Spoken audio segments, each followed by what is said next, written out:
මේ කයි වර්ග පරීක්ෂාව කියලා කියන්නේ ඇත්තටම කල්පිත පරීක්ෂාවක්ම තමයි. එතකොට කල්පිත පරීක්ෂාවකදී අපි අනුගමනය කරන පියවර මේ කයි වර්ග පරීක්ෂාවදීත් අපි අනුගමනය කරනවා. නමුත් සමහර තැන්වලදී ඒ පියවරවල් වල ඇතම් කොටස් ඒ පියවරවල් වල සමහර ගණනය කිරීම වෙනස් වෙන්න පුළුවන්. එතකොට දැන් අපි බලමු මේ පියවර ටික මොනවාද කියන එක. මුලින්ම අපි data set එක ගැන සඳහන් කරන්න ඕනේ. data set. ඒතර data set එක කිව්වහම මෙතනදී මේ කයි වර්ග පරීක්ෂාවට අදාළව ප්‍රධාන වශයෙන් ඒ අපිට ලැබෙන නිරීක්ෂිත සංඛ්‍යාතයන්ගෙන් යුක්ත වගුව.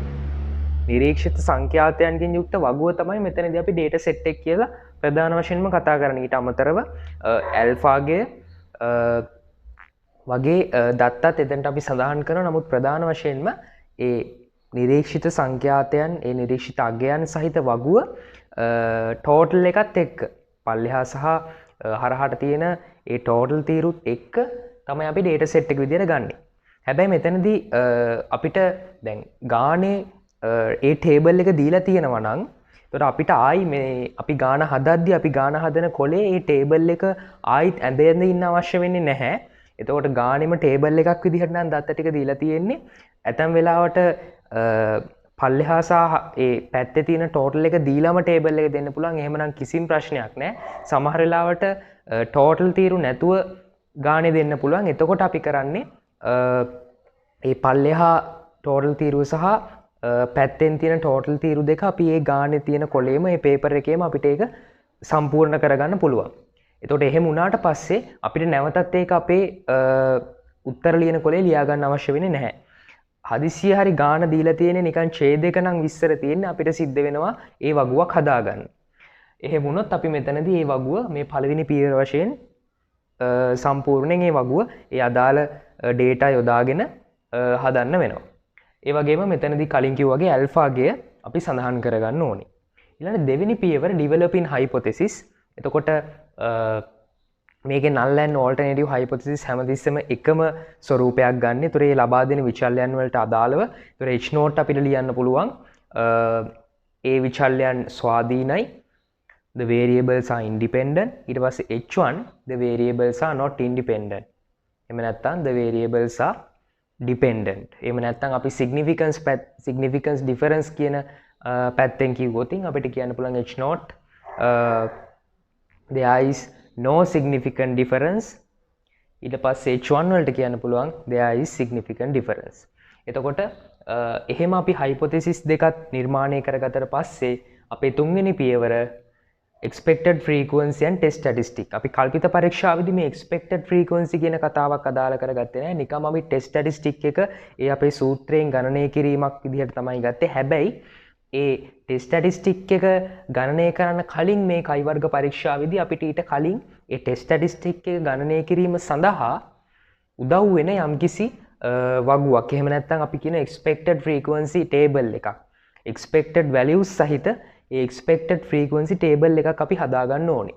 මොකද ඒක ඇත්තටම මේ තුන්වෙනි පියවර වෙන test statistic එක හොයන්න යොදාගන්න ඊට කලින් ගණනය කරන්න ඕනේ දෙයක්.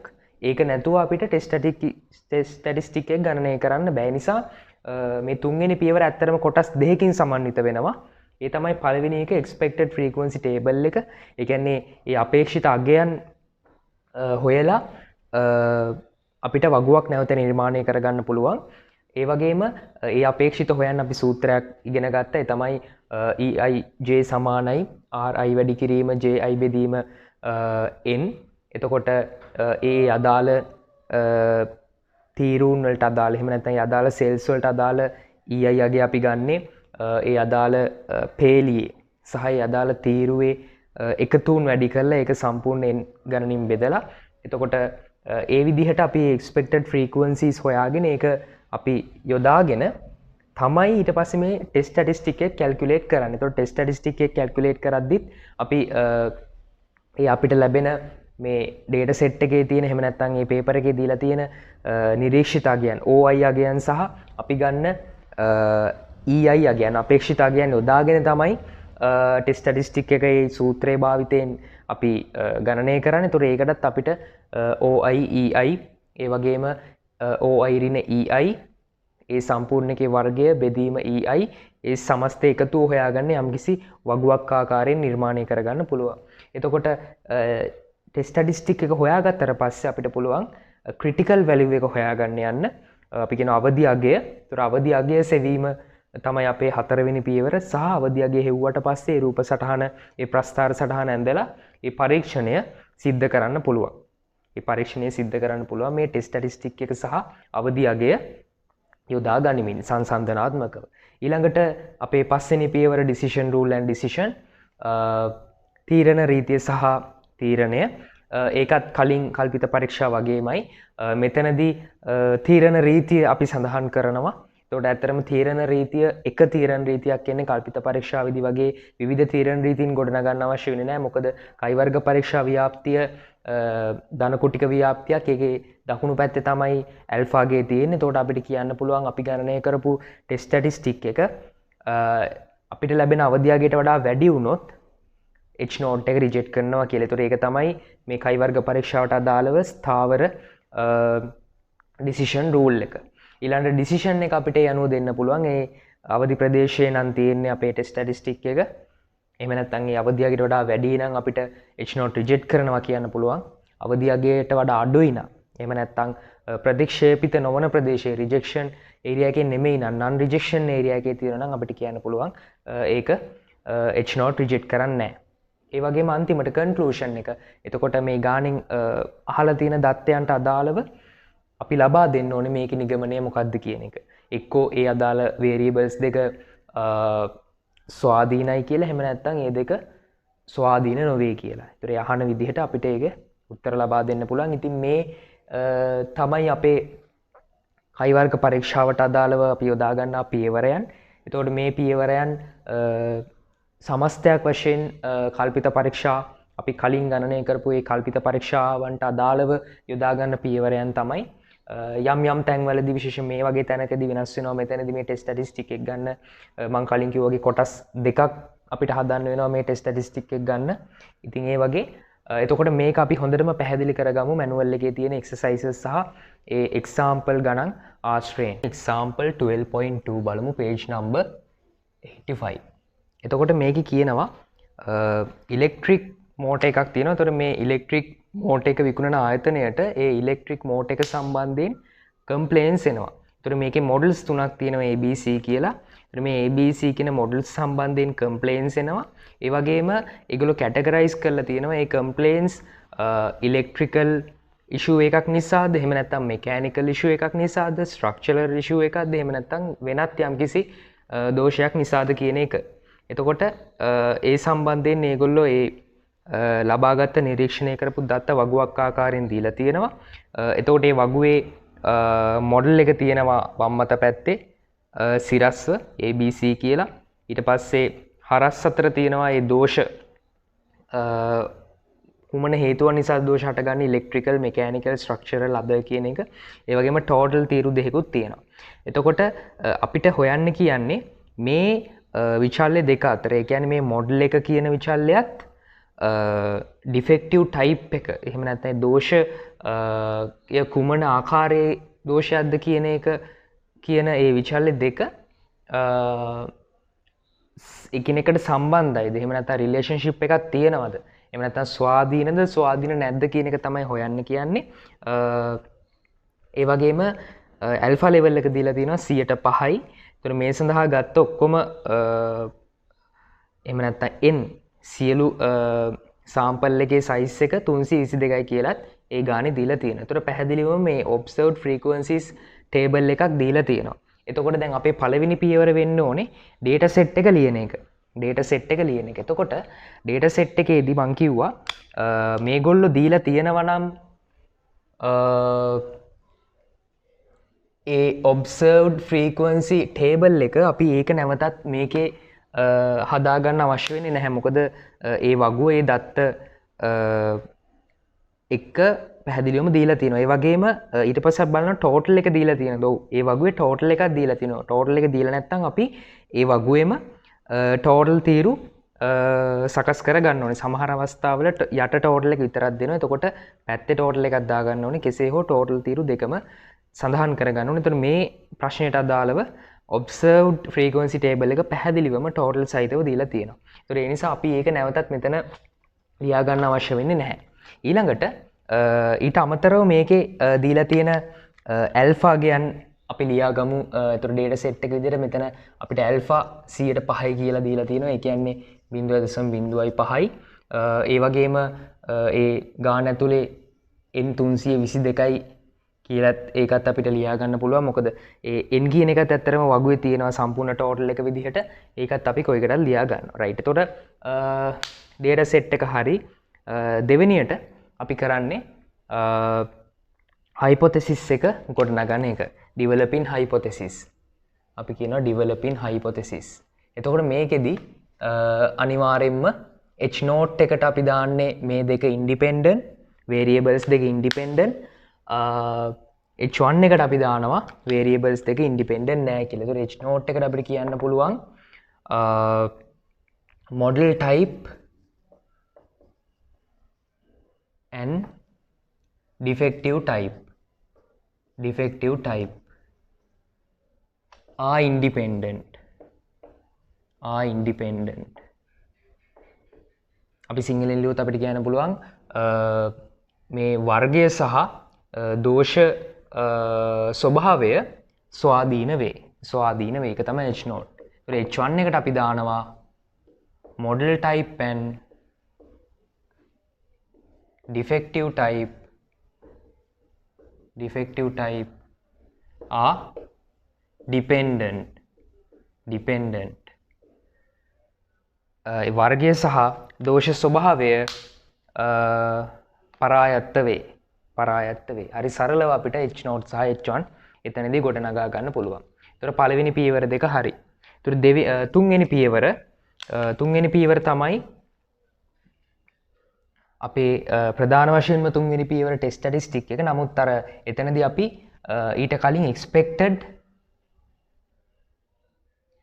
frequency table එක ගොඩනගා ගන්න ඕනේ. එතකොට expected frequency table and test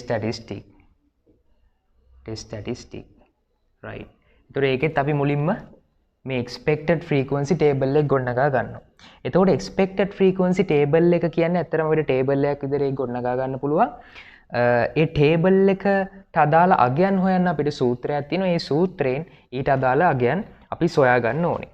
එතකොට අපි මේ table එක නිර්මාණය කරන්නේ මේ observed table එක දිහා බලලා ඒකේ තියෙන මේ මැද තියෙන සෙල් වල එහෙම නැත්නම් ඒ ප්‍රධාන සෙල් ටිකේ තියෙන අගයන් නොසලකා හැරලා අපි වගුව ගහන්න ඕනේ.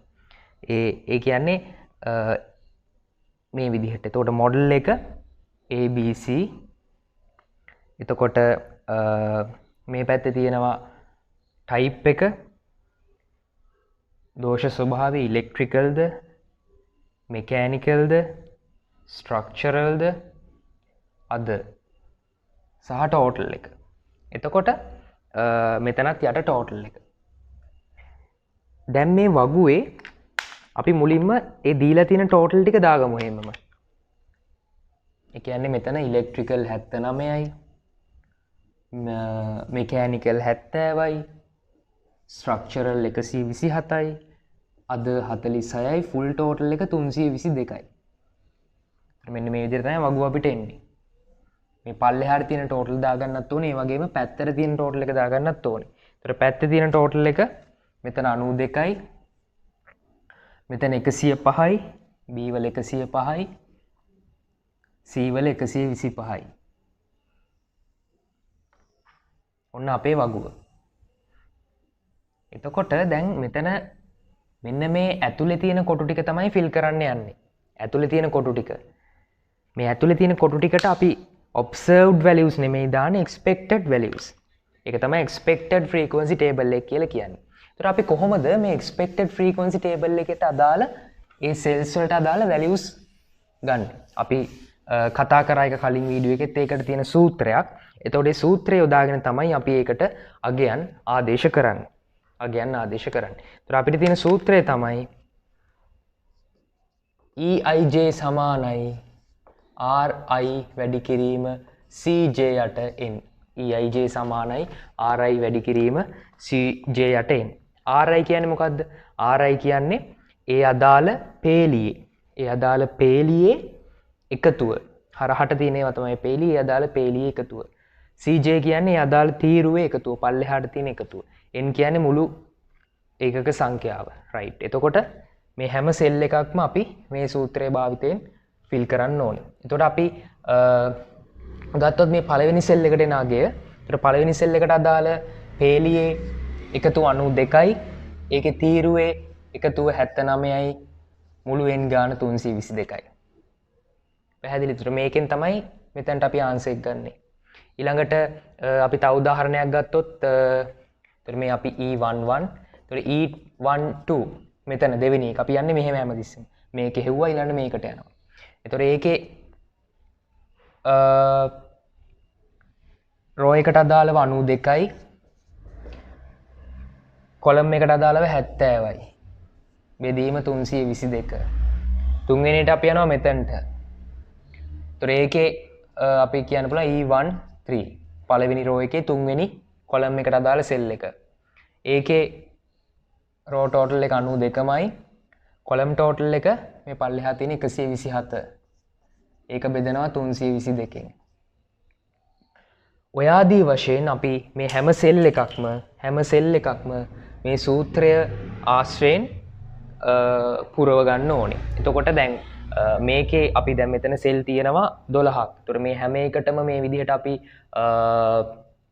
වෙන වෙනම සූත්‍රයට ආදේශ කර කර ඉන්න අවශ්‍ය වෙන්නේ නැහැ.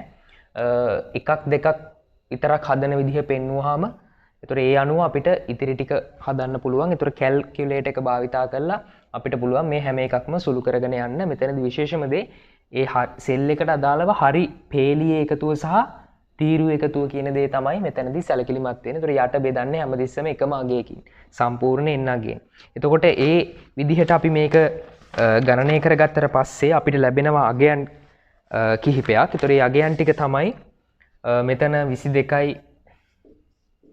0.57, ඊළඟට 20, ඊළඟට 36යි 0.29, ඊළඟට 13යි 0.14,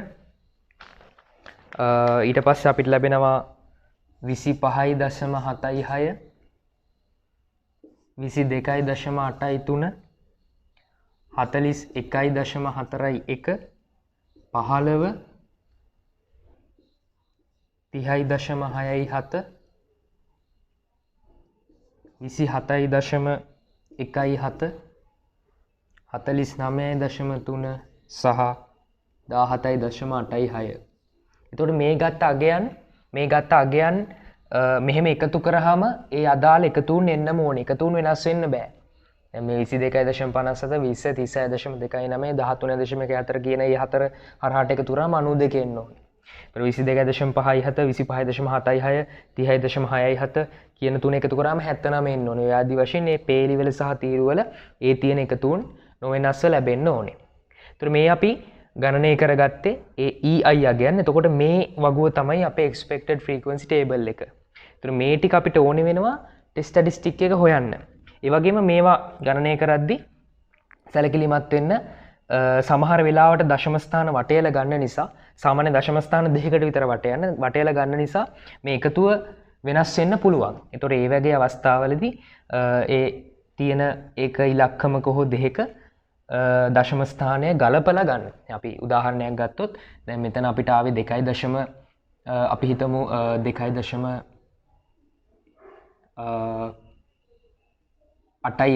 එතකොට ඒක හරියට වැටෙවුවොත් එන්නේ 2.8යි. හැබැයි 2.8 දාලා ගත්තොත් අතන හරියට උත්තරේ එන්නේ නැහැ. ඒ නිසා අපි ඒක දල වශයෙන් 2.9 කියලා අපිට ඒක වටේ ගන්න පුළුවන්. ඒතර ඒ අනුව ඒ විදිහට මේ expected values ටික ගත්තා. right. ඊට පස්සේ අපිට යන්න තියෙන්නේ අපේ ටෙස්ට් ස්ටැටිස්ටික් එක හොයන්න. ඒතකොට ටෙස්ට් ස්ටැටිස්ටික් එක හොයන්න මෙන්න මේ අගයන් ඕනේ වෙනවා. ඉතින් ඒ අගයන් ඕනේ වෙන නිසා තමයි අපි මේ අගයන් හොයාගත්තේ. right. එතකොට අපේ ටෙස්ට් ස්ටැටිස්ටික් එක හොයන්න ඒ සූත්‍රය තමයි chi වර්ග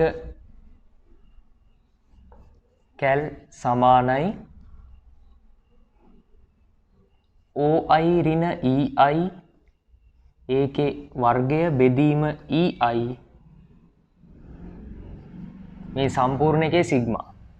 මේ සම්පූර්ණ එකේ සිග්මා. එතකොට මේක අපිට හොයාගන්න පහසුයි. ඒකටත් පොඩි වගුවක් නිර්මාණය කර ගන්නවා. එතකොට මේ වගුවේ උඩ OI ඊට පස්සේ EI ඊට පස්සේ OI ඍණ EI ඒකේ වර්ගය බෙදනවා EI ගෙන්. right දැන් අපිට පුළුවන් මේ වගුව ෆිල් කරගන්න. ඒතර මේ වගුව ෆිල් කරද්දී අපිට පුළුවන් OI කියන්නේ අපේ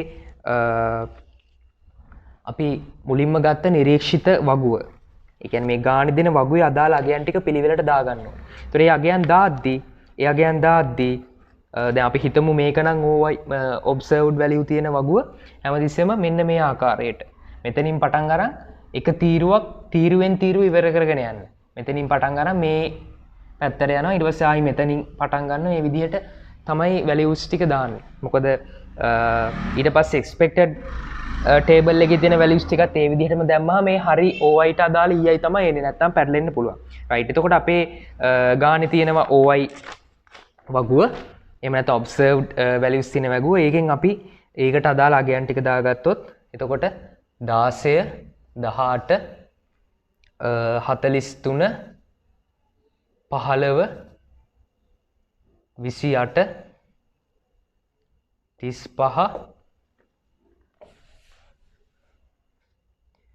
17 50 23 අමතක වෙලා මේ එකතු වුනේ එහෙම දාගන්න එපා. මේකේ මේ මැද්ද තියෙන සෙල්ස් ටික විතරයි අපි දාන්නේ. right එතකොට දැන් ඒ ටික අපි දාගත්තා. ඊළඟට අපි මොකද කරන්නේ? අපේ මේ expected values ටිකක් දාගන්න ඕනේ. ඒතර අපි අරක ගත්තේ ඒ පිළිවෙලටනේ. මෙන්න මේ ආකාරයේ පිළිවෙලටනේ. ඒ නිසා මේකත් ඒ විදිහටම ගමු. එතකොට 22.57 20 36.2 13.14 25.76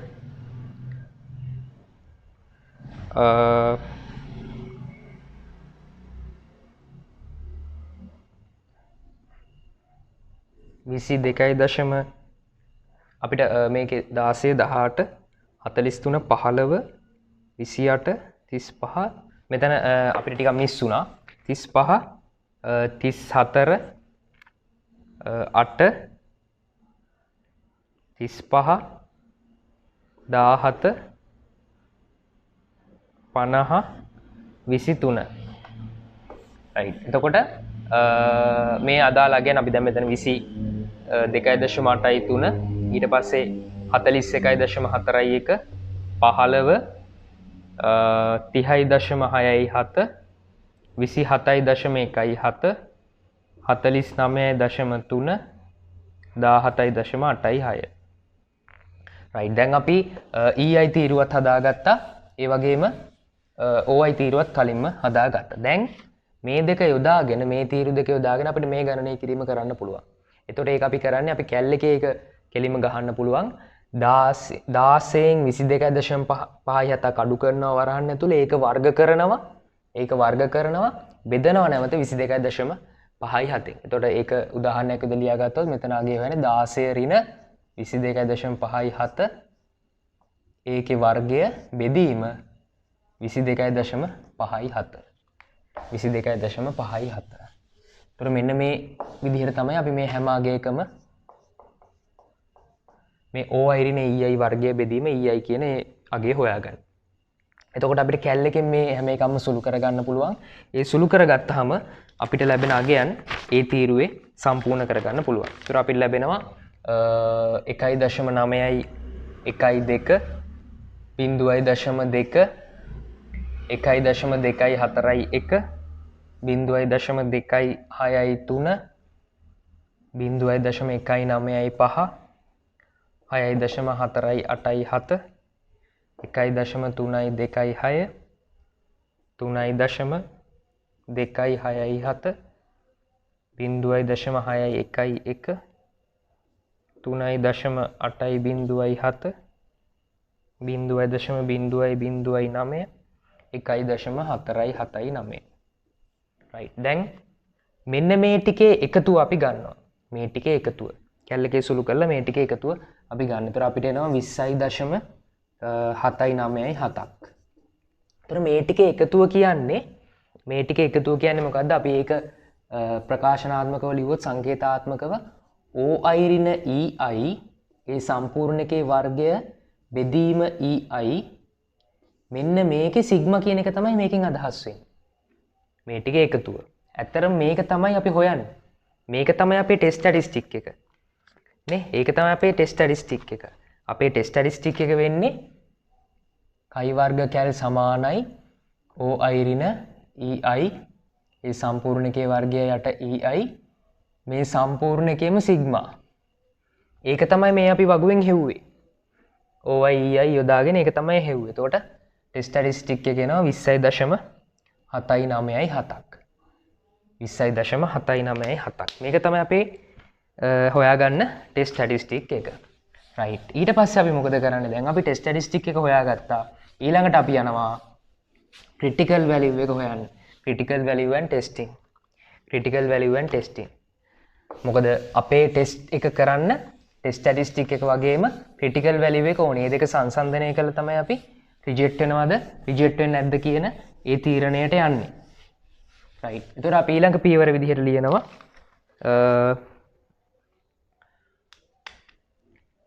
අපේ හතරවෙනි පියවර ක්‍රිටිකල් වැලියු එක.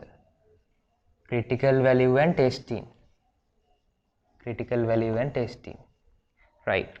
එතකොට අපි මේක ඇඳගමු ව්‍යාප්තිය. කයි වර්ග ව්‍යාප්තිය මේ වගේ ධන කුටික ව්‍යාප්තියක්. මේ පැත්තේ තමයි රිජෙක්ෂන් ඒරියා එක තියෙන්නේ. ඒතර අපි ඇල්ෆා මේ ගානේ ගත්තේ 100%යි කියලා. ඒ කියන්නේ 0.05යි.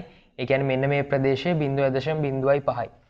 රයිට්. එතකොට අපි හොයන්න ඕනේ මෙතන අගේ මේ අගේට තමයි අපි ක්‍රිටිකල් වැලියු එක කියන්නේ. රයිට්. එතකොට මේ තියෙන රිජෙක්ෂන් ඒරියා එක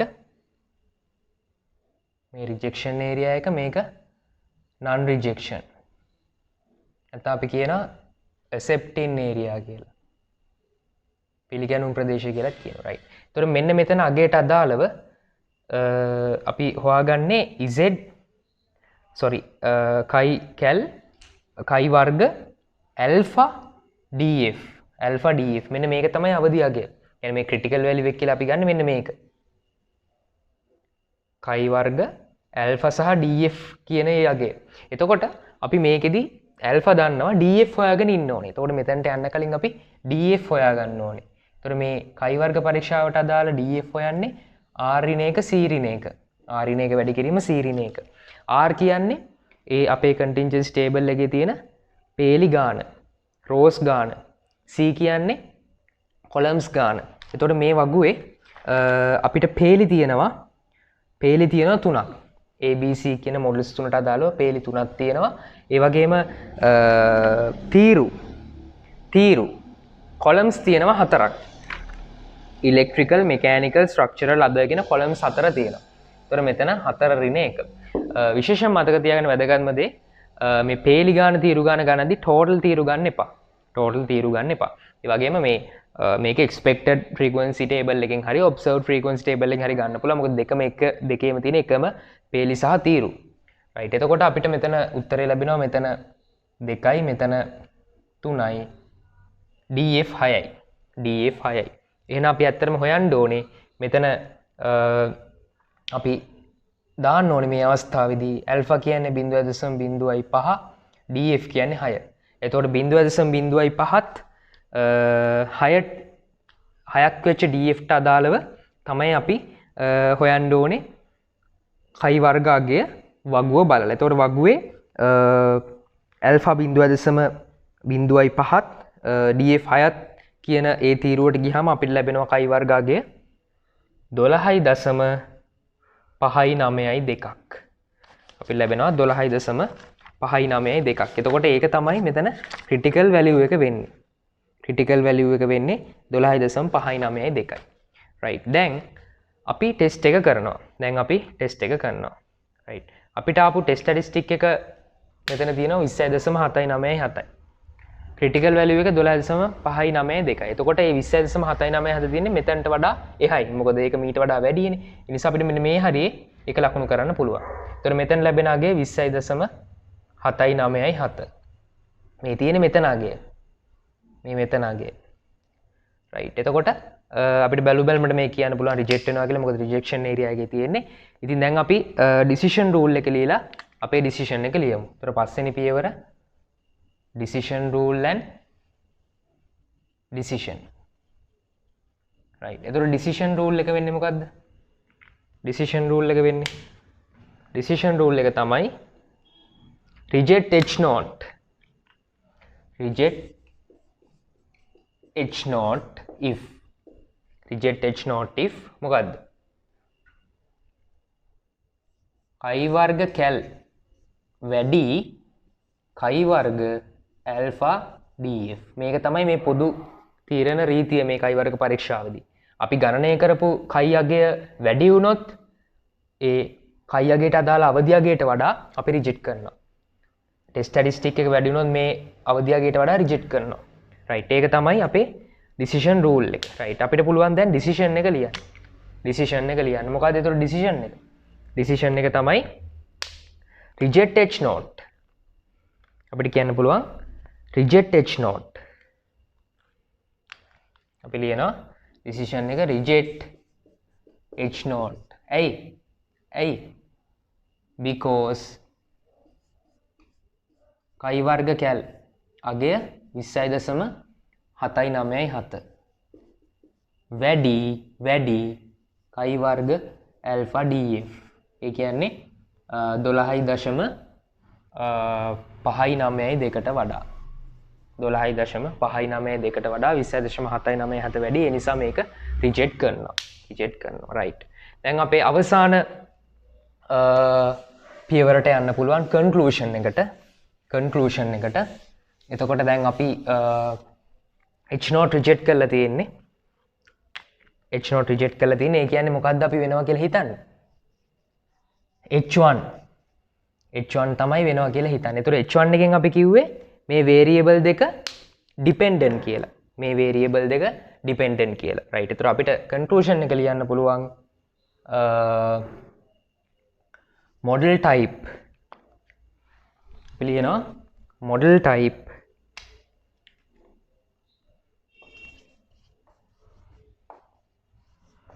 and defective type. ඒ දෙක තමයි අපේ විචාරල දෙක. model type and defective type are dependent at 5% significance level. model type and defective type are dependent at 5% significance level. මොකද හේතුව අපි h not reject කරා. h not reject කරනවා කියන්නේ h not වැරදි කියලා කියනවා, h1 තමයි හරි. h1 එකෙන් කියන්නේ dependent කියලා. ඒ කියන්නේ මේ දෙක ස්වාධීන නෑ කියලා තමයි h1 එකෙන් කියන්නේ. එතකොට ඒ නිසා අපි conclusion එක දෙනවා මේ විචාරල දෙක dependent කියන exercises 1 page number 85. එතකොට මේකේ කියනවා පොත් පබ්ලිෂර් කෙනෙක් ඉන්නවා. මේ පබ්ලිෂර් කවර 3කින් සමන්විත පොත් ගහලා තියෙනවා. එතකොට මෙයාට බලන්න ඕනේ මේ කුමන කවර එකටද වඩා මිනිස්සු ඇට්‍රැක්ට් වෙන්නේ කියන එක. එතකොට එයා ඒ සඳහා දිස්ත්‍රික්ක 3කින් කොළඹ බදුල්ල ගාල්ල කියන දිස්ත්‍රික්ක 3කින් පුද්ගලයෝ 400 බැගින් අරන් තියෙනවා. එතකොට ඒ හැම පුද්ගලයෙක්ම Taman කැමති මොන කවර එකටද, පළවෙනි කවරටද, දෙවෙනි කවරටද, තුන්වෙනි කවරටද ආදී වශයෙන් ඒ කුමන කවරටද කැමැත්ත ප්‍රකාශ කරන්න කියලා ඒ දත්ත සටහන් කරගෙන තියෙනවා. ඒතර ඒ සම්බන්ධ දත්ත ඇසුරෙන් වගුවක් අපිට දීලා තියෙනවා. ඒතර අපිට කියනවා do the data indicate that there are regional differences in people's preferences concerning these covers. ඒ කියන්නේ මේ covers සම්බන්ධයෙන් ඒ පුද්ගලයන්ගේ ඒ දිස්ත්‍රික්ක අනුව වෙනසක් තියෙනවද මේ covers වලට දක්වන කැමැත්ත කියන එක. right. එතකොට මෙතනදී chi වර්ග පරීක්ෂාවක් අපිට කරන්න තියෙන්නේ. ඒතර මේකේ පටල ගන්න එපා. මේ 400යි කියලා කියන්නේ එක දිස්ත්‍රික්කයකින් ගන්න ගාන නැතුව සමස්ත නියදියේ ඒක ගාන නෙමෙයි. ඒතකොට 400 ගානේ දිස්ත්‍රික්ක තුනෙම ගන්නවා. right. ඒතර අපි පළවෙනි පියවර විදිහට අපේ data set එක ලියාගමු. data set එක data set. එතකොට මෙතනත් වගුව දීලා තියෙනවා. වගුව දීලා තියෙනවා. ඒ වගුවේ විස්තර තියෙනවා. හැබැයි හොඳට බලන්න ඒකේ total තීරු එකයි තියෙන්නේ. පල්ලෙහා total තීරු විතරයි තියෙන්නේ. අර රෝස් වල total එක දාන්න තීරුවක් ඒගොල්ලෝ රෝස් වල total එක දීලා නැහැ. එතකොට අපි රෝස් වල total එකක් දාගන්න ඕනේ. කෙසේ හෝ දැන් මෙතනදී අපිට ආයි මේ වගුව අඳින්න අවශ්‍ය වෙන්නේ නැහැ. මොකද වගුව දීලා තියෙනවා. ඒ තියෙන දැන් පේපර් එකේ මේක දුන්නොත් පේපර් එකේම ඒ වගුවේ දකුණු අත පැත්තෙන් ඒ රෝ ටෝටල්ස් ටික ටෝටල් කියලා එකතු කරලා දාගන්න පුළුවන්. නමුත් මම මෙතනදී වගුව ඇඳලා පෙන්නන්නම්. ඒක වඩා පහසු වෙයි සහ මැනුවල් එක නැති කෙනෙක්ටත් ඒක තේරුම් ගන්න පුළුවන් වෙයි. එතකොට මෙතන තියෙන්නේ කවර්ස්. කොළඹ දිස්ත්‍රික්කයේ ඉන්නවා. Badulla district, Galle district. එතකොට කවර්ස් ෆස්ට් කවර් එක, සෙකන්ඩ් කවර් එක, තර්ඩ් කවර් එක. ටෝටල්ස් අපි දානවා. ටෝටල්ස් කොලම්ස් වල ටෝටල්ස් ටික පල්ලෙහාට, රෝස් වල ටෝටල්ස්. මේ තීරුව තමයි අපි අලුතෙන් දාගන්නේ. රයිට්. එතකොට දැන් මේ දීලා තියෙන දත්ත යොදාගෙන අපි මේ වගුව නිර්මාණය කරනවා. රයිට්. එතකොට 81යි 60යි 182යි 78යි 93යි 95යි 241යි 247යි 123යි. ඒතර පල්ලෙහා කොලම්ස් වල එකතු වෙන්නේ හැම කොලම් එකටම 400යි. ඒක දීලා තියෙනවා. ඒ වගේම අර ඡේදය දීලා තියෙනවා හැම දිස්ත්‍රික්කෙම 400 බැගින් ගන්නවා කියලා. හැම දිස්ත්‍රික්කෙම 400 බැගින් ගන්නවා. ඒතර මේ ටෝටල් තීරුව දීලා නැතත් අපිට 400යි කියලා දාගන්න පුළුවන්. මේ ටික එකතු නොකරත්. මොකද හැම දිස්ත්‍රික්කෙම 400 ගානේ ගන්නවා. ඒ කියන්නේ මේ හැම එකම එකතුව 400 වෙන්න ඕනේ. එතකොට ෆුල් ටෝටල් එක අපිට දාගන්න පුළුවන් 403ක් 1200යි ෆුල් ටෝටල් එක. එතකොට මේ රෝස් වල ටෝටල්ස් ටික එකතු කරලා දාන්න පුළුවන්. එතකොට මේ තුන එකතු කරලා පළවෙනි රෝ එකේ ටෝටල් එක ගන්න පුළුවන් අපිට. එතකොට අපිට එනවා ෆස්ට් කවර් එකට ප්‍රිෆර් කරන අය 323ක්, සෙකන්ඩ් කවර් එකට 266ක්, තර්ඩ් කවර් එකට 611ක්. මේ ටික එකතු කරාමත් මේ 1200 එන්න ඕනේ.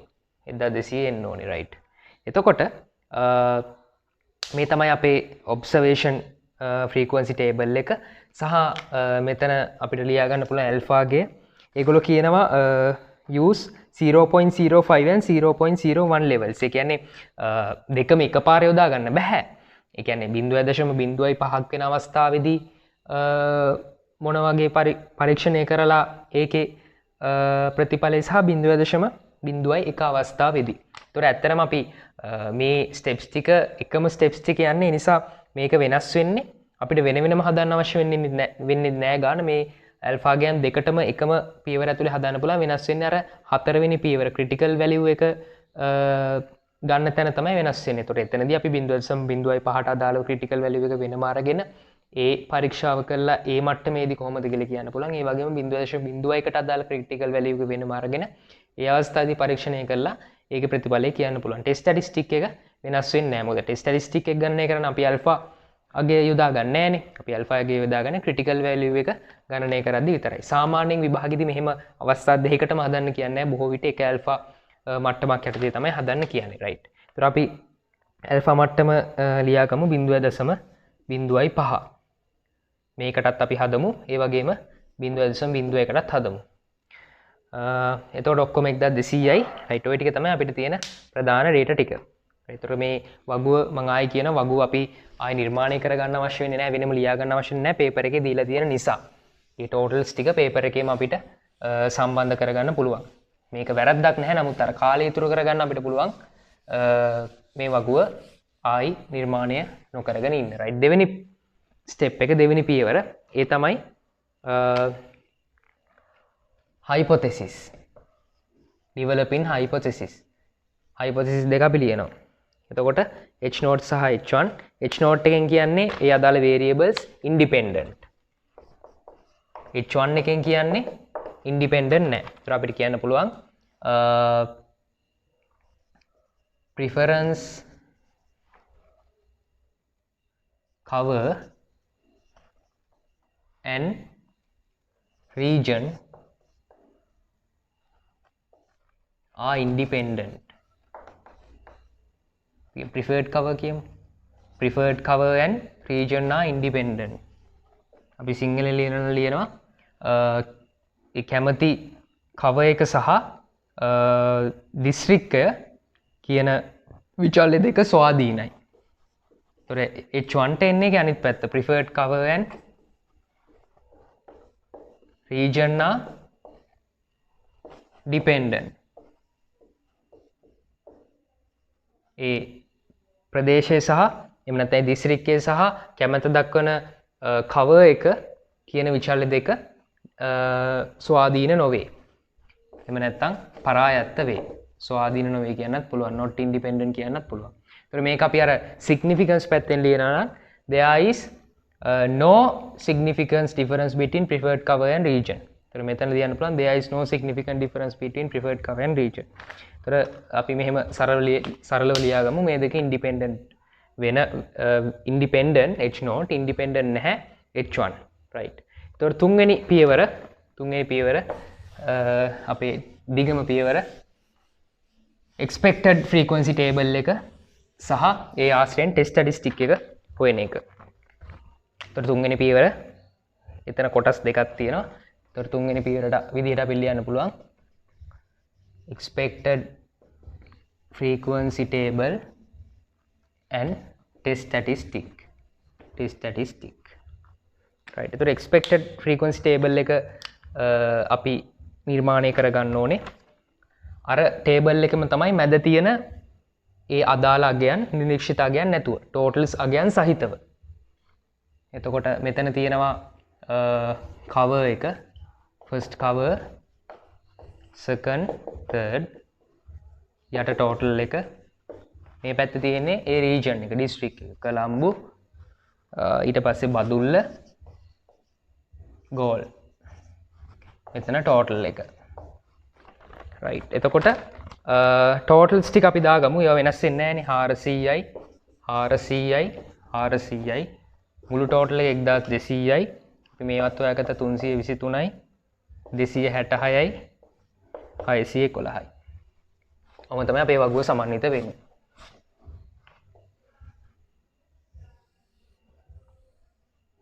right. දැන් මේ මැද අගයන් ටික තමයි හොයාගන්න තියෙන්නේ expected values ටික.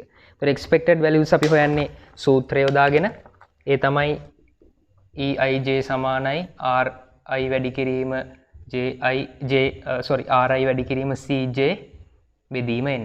RI කියන්නේ ඒ අදාළ row එකේ total එක, CJ කියන්නේ අදාළ column එකේ total එක, යට R කියන්නේ සම්පූර්ණ එකක ගාන. right. ඒතර අපි මෙතන E11 ඒ කියන්නේ පළවෙනි row එකට අදාළ පළවෙනි column එක. මේකට අපි කියන්නේ 11. එතන හොයන්නේ E11. මේ තියෙන්නේ 11 කියන cell එක. ඒ cell අපි හඳුන්වන්නේ එහෙමයි. කියන්නේ මේ තියෙන පළවෙනි row එකනේ. row 1, row 2, row 3. මේ තියෙන්නේ column 1, column 2, column 3. එතකොට මේ තියෙන්නේ පළවෙනි row එකේ පළවෙනි column එක. හැමතිස්සෙම row එකේ number එක තමයි මුලින් දාන්නේ. ඊට පස්සේ column number එක. එතකොට මෙතන ගත්තොත් E අගය හොයන්නේ එකේ දෙවෙනි සෙල් එක. කියන්නේ පළවෙනි row එකේ දෙවෙනි column එකට අදාළ E අගය විදිහට. එතකොට දැන් අපි E11 හෙව්වොත් ඒක හොයන්නේ පළවෙනි row එකේ total එක 323යි. 323 වැඩි කරන්න ඕනේ පළවෙනි column එකේ total එකත් එක්ක 323 වැඩි කිරීම 400 බෙදීම 1200. 1200. right. එතකොට ඊට පස්සේ මෙතන අගය. ඒක හොයන්නේ 323යි row එකේ total එක column එකේ total එක 400යි බෙදීම 1200. ඒකට දැන් ඔන්න වැඩේ ටිකක් ලේසි. මොකද දැන් මේ තුන ගත්තාම හොඳට බලන්න මෙතන මේ තුනේම row total එකක් 320යි. ඒ cells තුනම අදාළ වෙන row එකේ total එක 320යි. ඒ වගේම ඒ cells තුනම අදාළ වෙන ඒ columns වල total දුස් 400යි. මෙතන columns වල total 400යි. දැන් කොහොමත් පළවෙනි row එකට ඒ එක row එකට අදාළව row total එක වෙනස් වෙන්නේ නැහැ නේ. වෙනස් වෙන්නේ දැන් මෙතන columns වෙනස් වෙන නිසා columns total එකේ columns වල total වෙනස් වෙනවා. හැබැයි මේ ගානේ ඒ හැම column එකේම total එකත් සමානයි. පැහැදිලිද කියන්නේ? හැම column එකේම total එකත් සමානයි. ඒ නිසා මෙතන මේ ගන්න අපිට ලැබෙන අගයන් එකම අගයන් එන්නේ මේ කියන සූත්‍රෙම තමයි යොදාගෙන දාන්න වෙන්නේ. ඒක පැහැදිලි නැත්තම් නිකන් සූත්‍රය ආදේශ කරන්න. ඒතකොට දෙවෙනි එකට ගත්තොත් දෙවෙනි එකේ රෝ ටෝටල් එක 323යි, කොලම් ටෝටල් එක 400යි. බෙදීම 1200. තුන්වෙනි එකට ගියාම ඒත් එහෙමයි. එතකොට කෙසේ හෝ අපි මෙතන එකක් විතර ලිව්වහම ඇති. මොකද මේ 9ටම ලියන්න අවශ්‍ය වෙන්නේ නැහැ. ඒතර ඒ අනුව අපි මේක ගණනය කරාම අපිට ලැබෙනවා මෙතනට 107.67ක්. මෙතනට එන්නෙත් ඒ යගේමයි 107.67ක්. මෙතනට එන්නෙත් ඒ යගේමයි. හැබැයි මේක 107.66 කියලා දාගමු. මොකද 6යි 7 දැම්මොත් 323.01ක් කියනවා. ඒ නිසා මෙතන අපි 6යි 7 වෙනුවට 6යි 6 දාගමු. එතකොට ගානට මේ ටික එකතු කරාම 323 එනවා. right. ඊට පස්සේ ඊළඟ එක අපි හොයන්නේ 266 වැඩි කිරීම 400 බෙදීම 1200. ඒතර ඒ මෙතන තුනටම එන්නේ යගේ. මොකද මේ හැම කොලම් එකේම ටෝටල් සමානයිනේ. ඒතර එතනටත් අපිට එනවා 88.67ක්. 88.67ක් මෙතනත් 88.67ක්. අපි මෙතන වෙනස් කරගමු. මොකද මෙතන වෙනස් කරන්න එපා. දැන් මෙතන මේ කොලම් එකට ටෝටල් එකත් සමාන වෙන්න ඕන නිසා දැන් මෙතනත් වෙනස් කරමු නිසා මෙතන වෙනස් කරන්න එපා. මෙතන වෙනස් කරගමු. එතකොට මෙතන 6.67 වෙනුවට 88.67 වෙනුවට 88.66. ඊට පස්සේ ඒ විදිහට මෙතනත් ගන්න පුළුවන් 611 වැඩි කිරීම 400 බෙදීම 1200. ඒකට අපිට එනවා 203.67ක්. එතන අපි 6.6 දාගමු. මොකද දැන් ඒතොර පැහැදිලිනේ. දැන් මෙතන අපි 6.7 දාගත්තේ නැති මෙතන 400 වෙන්න ඕනේ. මෙතන 400 වෙන්නත් ඕනේ. මෙතන 400ක් වෙන්න ඕනේ. මේ විදිහට පොඩි ඇඩ්ජස්ට් කිරීමක් කරලා ඒක ගානෙන් ගානට තමන්ගේ සෙන්ස් එකට අනුව වෙනස් කරගන්න හිතා ගන්න පුළුවන්. පොඩි දශම ස්ථානයක් එහා මෙහා වෙන්නේ. කෙසේ හෝ අපි අර විදිහටම මේ හැම සෙල් එකේම expected values ගත්තා. එතකොට මේ expected values දැන් අපි යොදාගෙන අපි මොකද කරන්නේ ටෙස්ට් ස්ටැටිස්ටික් එක හොයන්න ඕනේ. ඒ අපි ගණනය කරපු expected values හොයාගෙන ටෙස්ට් ස්ටැටිස්ටික් එක ගණනය කරන්න ඕනේ. ඇත්තටම මේ expected values හොයන්නේ එහෙම නැත්නම් මේ expected frequency table එක හදන්නේ ටෙස්ට් ස්ටැටිස්ටික් එක හොයන්න. නැතුව වෙන දෙයකට නෙමෙයි. මොකද ඒක නැතුව ටෙස්ට් ස්ටැටිස්ටික් එක අපිට හොයන්න ක්‍රමයක් නැහැ. right. ඒතකොට ටෙස්ට් ස්ටැටිස්ටික් එක අපි හොයන්නේ කයි වර්ග කැල් සමානයි OI ඍණ EI ඒකේ වර්ගය බෙදීම EI මේ සම්පූර්ණ එකේ සිග්මා. right. එතකොට අපි ඒකට වගුවක් නිර්මාණය කරගන්න OI EI ඍණ EI ඒකේ වර්ගයේ බෙදීම EI. ඒතර ඇත්තට මේක එකතුව තමයි මේ සූත්‍රයෙන් කියන්නේ. right. එතකොට OI කියන්නේ අපිට ගානේ දෙන ඒ නිරීක්ෂිත වගුව යගයන් ඒ වගුවේ පිළිවෙලට දාගමු තීරුවෙන් තීරුව. එතකොට 81යි 60යි 182යි 78යි 93යි 95යි 241යි 247යි 123යි මේ පිළිවෙලට දාගන්න. ඊට පස්සේ EI expected value වගුවෙන් බලලා ඒ පිළිවෙලට තීරුවෙන් තීරුව දාගන්නවා. එතකොට 107.67යි 107.67යි 107.6යි 107.6යි 88.6යි 88.6යි 88.6යි 203.66යි 203.66යි 203.67යි. right. එතකොට OIත් හරි EIත් හරි දැන් මෙතන OI ඍණ EI වර්ගයේ බෙදීම EI. පළවෙනි එක අපි ආදේශ කළා පෙන්නමු 81 ඍණ 107.67. ඒකේ වර්ගයේ බෙදනවා 107.67. ඒ විදිහට තමයි කැල් එකෙන් අපි මේ අනිත් හැම එකක්ම සුළු කරන්නේ. එතකොට අපි සුළු කරලා අගය දාගත්තාම හරි. ඒතර මේක සුළු කරලා අගය අපිට ගන්න පුළුවන්.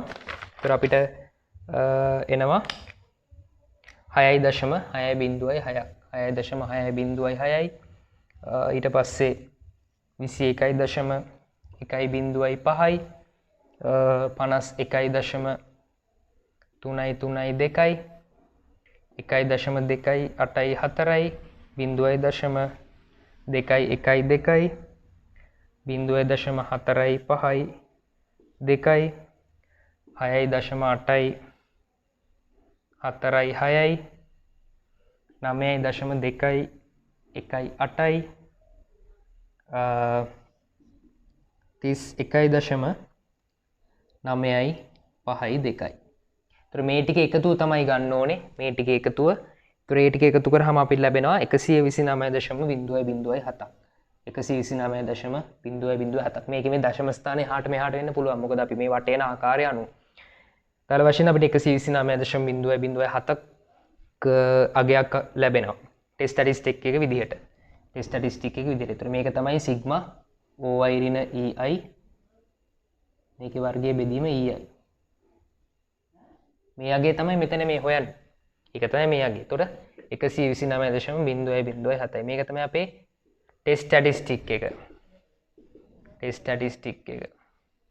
රයිට්. ඊට පස්සේ දැන් මොකද කරන්නේ? අපි අවදි අගය එහෙම නැත්නම් ක්‍රිටිකල් වැලියු එක හොයනවා. ක්‍රිටිකල් වැලියු එක හොයනවා. දැන් අපි ටෙස්ට් ස්ටැටිස්ටික් එක දන්නවා. ක්‍රිටිකල් වැලියු එක හෙව්වා හොයලා ඊට පස්සේ අපිට ටෙස්ට් එක කරන්න පුළුවන්. ක්‍රිටිකල් වැලියු එක හොයලා අපිට ටෙස්ට් එක කරන්න පුළුවන්. රයිට්. එතකොට ක්‍රිටිකල් වැලියු එක ගන්න අපි ඇල්ෆා සහ DF දැනගන්න ඕනේ. දැන් මෙතන අපි මුලින්ම ඇල්ෆා 0.0යි 5ට අදාළව හදලා බලමු. එතකොට අපි ලියනවා critical value and testing. අපි මේක දෙකම එකම අවස්ථාවේදී හදමු. ඒ කියන්නේ ඇල්ෆා 0.05 දී සහ ඇල්ෆා 0.01 දී. රයිට්. එතකොට අපි අඳිනවා අපේ කයි වර්ග ප්‍රස්ථාරය. එතන මෙතන තමයි ඇල්ෆා තියෙන්නේ. එතන 0.05යි. රයිට්. එතන මේ යගේ තමයි හොයන්න ඕනේ. ඒ කියන්නේ ඇල්ෆා DF. එතන මේක අපි DF හොයාගන්න ඕනේ. DF කියන්නේ මොකද්ද? DF කියන්නේ R ඍණ 1 වැඩි කිරීම C ඍණ 1. R කියන්නේ රෝස් ගාන. රෝස් කියන්නේ හරහාට තියෙන මේ පේලි. එතන මේකේ පේලි තියෙනවා 3ක්. පේලි 3ක් තියෙනවා. 3 ඍණ 1. ඒ වගේම කොලම්ස් 3ක් තියෙනවා. 3 ඍණ 1. පැහැදිලි? පේලි 3යි කොලම්ස් උත් 3යි. ආයිම මතක් කරනවා ටෝටල් කොලම්ස් ගන්න නැහැ පේලි සහ තීරු ගාන ගනිද්දි. ටෝටල් කොලම්ස් දෙක අපි සලකා බලන්නේ නැහැ. රයිට්. එතකොට මෙතන දෙවරක් දෙක 4යි. එතකොට මෙතන අපිට ඇත්තටම ඉතින් ඩෙල්ෆා DF කියන්නේ මෙතන 0.05 සහ DF කියන්නේ 4. එතකොට මීට අදාළ අගය අපිට වගුවෙන් හොයන්න පුළුවන්. එතකොට ඊට අදාළ වගුව ඊට අදාළ අගය අපි වගුවෙන් හෙව්වහම අපිට ලැබෙනවා 9.488ක්. 9.488ක්. දැන් අපි ගත්ත ටෙස්ට් ස්ටැටිස්ටික් එක කීයද? ටෙස්ට් ස්ටැටිස්ටික් එක 129.007යි. අවධියගේ 9.448යි. හරිම පැහැදිලි. මේකට වඩා ගොඩාක් යහින් තියෙන්නේ. මේ හරියෙන් තියෙන්නේ 129.007. එහෙනම් මේක රිජෙක්ට් වෙනවා කියලා කියන්න පුළුවන්. ඒතර අපි මේත් එක මනිත් එක අතනදලා බලමුකෝ. ඒ කියන්නේ ඇල්ෆා 0.01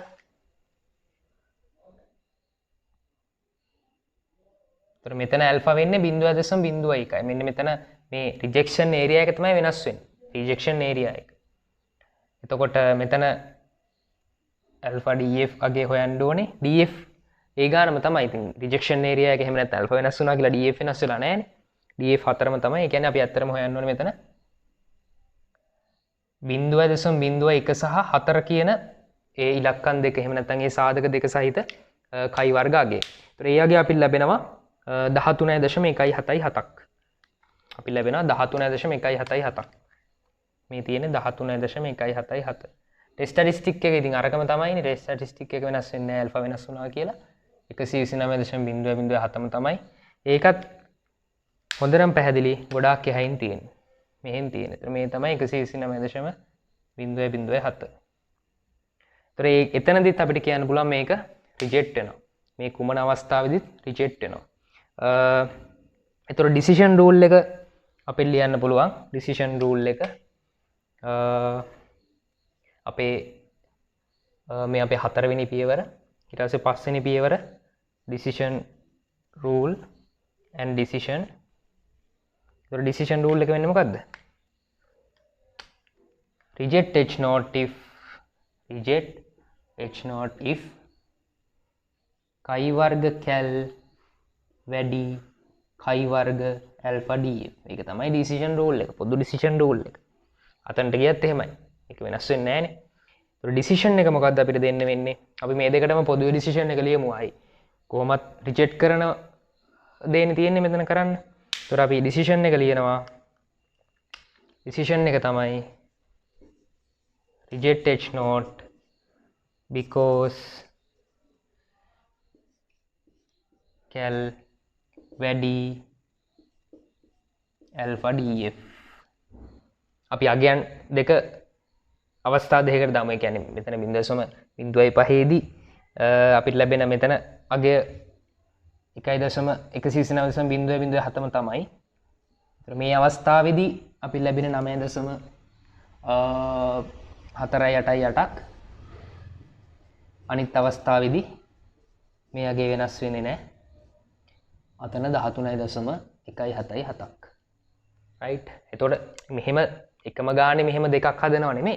මේගොල්ලෝ දීලා තියෙනවනේ මේ අවස්ථා දෙකේදීම හදන්න කියලා. ඒ නිසා මම මේ පොදුවේ මේ බෝඩ් එක දෙකට බෙදාගෙන මේ ඇල්ෆා මෙච්චරක් වුණොත් කොහොමද හැදෙන්නේ, ඇල්ෆා එච්චරක් වුණොත් කොහොමද හැදෙන්නේ කියන එක කෙසේ හෝ මෙතන රිජෙක්ට් කරනවද නැද්ද කියන එකේ වෙනසක් වෙන්නේ නැහැ. දෙකම රිජෙක්ට් කරනවා. එතකොට දැන් අපි හිතමු අපිට ආවා කියලා 100 අපි හිතමු අපිට ලැබිච්ච ටෙස්ට් ස්ටැටිස්ටික් එක 12යි කියලා. ටෙස්ට් ස්ටැටිස්ටික් එක 12 වුණොත් මේ ඇල්ෆා 0.05 අවස්ථාවේදී ඒක රිජෙක්ට් වෙනවා. 9.448ට වඩා වැඩිනේ 12. එතකොට රිජෙක්ට් වෙනවා. හැබැයි ටෙස්ට් ස්ටැටිස්ටික් එක 12 වුණොත් මෙතනදී ඒ කියන්නේ 13.177ට වඩා 12 පොඩි. එතනදී රිජෙක්ට් වෙන්නේ නැහැ, not reject. හැබැයි මේ අවස්ථාවේදී අපිට ලැබිච්ච ටෙස්ට් ස්ටැටිස්ටික් එක ඉතාමත් විශාල අගයක්. ඒ කියන්නේ මේ මොන ඇල්ෆා ගේකදී වුණත් ඊට වඩා විශාල අගයක් ටෙස්ට් ස්ටැටිස්ටික් එක. ඒ නිසා දෙකේදීම මේක රිජෙක්ට් වෙනවා. හේතුව ඒ ටෙස්ට් ස්ටැටිස්ටික් එක වැඩි ක්‍රිටිකල් වැලියු එකට වඩා. එතකොට මේකේ අපි දෙන්න ඕනේ කන්ක්ලූෂන් එක අවසාන වශයෙන්. කන්ක්ලූෂන් එක. ඒතර කන්ක්ලූෂන් එකේ අපිට දෙන්න වෙන්නේ මේක රිජෙක්ට් වෙනවා කියන්නේ h not reject වෙනවා කියන්නේ අපි h1 හරි කියන එකනේ. h not reject වෙනවා කියන්නේ අනිත් පැත්තට h1 හරි. ඒතර අපිට කියන්න පුළුවන්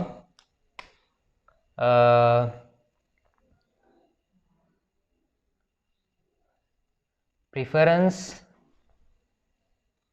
for covers and region are dependent at 0.05 alpha level. එහෙම නැත්නම් significance level. එතකොට එහෙම නැත්නම් අපිට කියන්න පුළුවන් දැන් 0.01 ගත්තොත් ඒත් මේකමයි වෙනස වෙන්නේ මෙතන 0.01 alpha level. ඒ කියන්නේ දැක්කද conclusion එක ඒ අදාළ alpha level එකත් එක්ක significance level එකත් එක්ක තියන්න ඕන නිසා ඒ අදාළ කන්ක්ලූෂන් දෙකක් කියනවා. ඒ කියන්නේ සිග්නිෆිකන්ස් ලෙවල් එක වෙනස් වෙන නිසා. ඒතර ඇත්තට මේකේ කන්ක්ලූෂන් එක අපිට ওই විදිහට දෙන්න පුළුවන්. නමුත් දැන් මේකේ කියනවා do the data indicate that there are regional differences in people's preferences. ඒ කියන්නේ වෙනසක් තියෙනවද නැද්ද කියලා අහන්නේ. ඒතර dependent කියන්නේ මොකද්ද? වෙනසක් තියෙනවා කියන එක. අපිට h1 ලියන්න පුළුවන් there is a significant difference කියලා.